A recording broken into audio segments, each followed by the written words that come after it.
Ferdinand.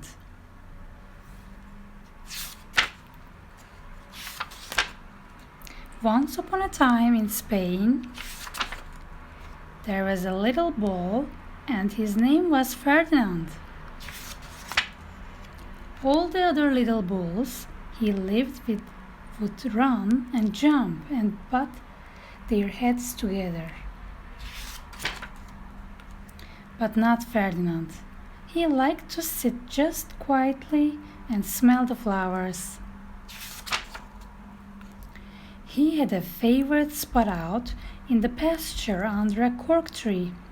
It was his favorite tree, and he would sit in its shade all day and smell the flowers. Sometimes his mother, who was a cow, would worry about him.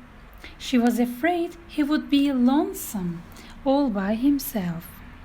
"Why don't you run and play with the other little bulls and skip and butt your head?" she would say. But Ferdinand would shake his head. "I like it better here, where I can just sit quietly and smell the flowers."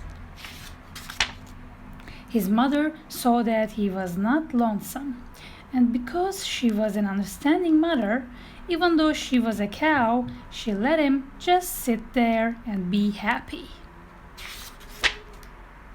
As the years went by, Ferdinand grew and grew until he was very big and strong. All the other bulls who had grown up with him in the same pasture would fight each other all day. They would butt each other and stick each other with their horns. What they wanted most of all was to be picked to fight at the bullfights in Madrid. But not Ferdinand. He still liked to sit just quietly under the cork tree and smell the flowers. One day, 5 men came in a very funny hats to pick the biggest, fastest, roughest bull to fight in the bullfights in Madrid. All the other bulls ran around snorting and butting, leaping and jumping, so the men would think that they were very, very strong and fierce and picked them.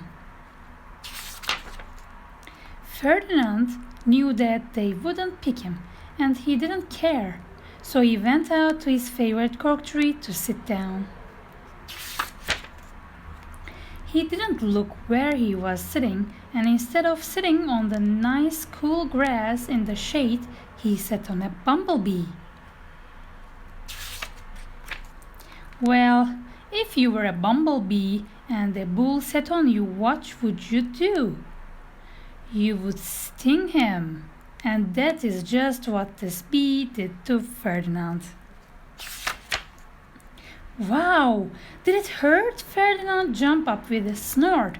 He ran around puffing and snorting, butting and pawing the ground as if he were crazy.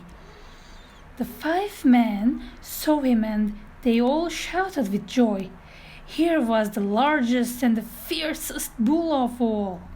Just one for the bull fights in the Madrid. So they took him away for the bullfight day in a cart. What a day it was! Flags were flying, bands were playing, and all the lovely ladies had flowers in their hair. They had a parade into the bull ring. First came the banderillas with long sharp pins with ribbons on them to stick in the bull and make him mad. Next came the picadors, who rode skinny horses, and they had long spears to stick in the bull and make him madder. Then came the matador, the proudest of all. He thought he was very handsome and bowed to the ladies. He had a red cape and a sword and was supposed to stick the bull last of all.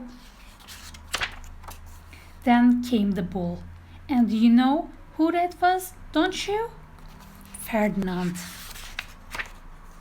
They called him Ferdinand the Fierce, and all the banderillers were afraid of him, and the picadors were afraid of him, and the matador was scared stiff. Ferdinand ran into the middle of the ring, and everyone shouted and clapped because they thought he was going to fight fiercely and butt and snort and stick his horns around. But not Ferdinand.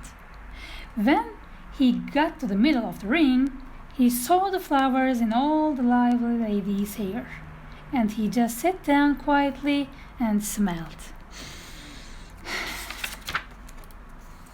He wouldn't fight and be fierce no matter what they did. He just sat and smelled, and the banderillers were mad, and the picadors were madder, and the matador was so mad he cried because he couldn't show off his cape and sword. So they had to take Ferdinand home. And for all I know, he's sitting there still, under his favorite cork tree, smelling the flowers just quietly. He's very happy. The end.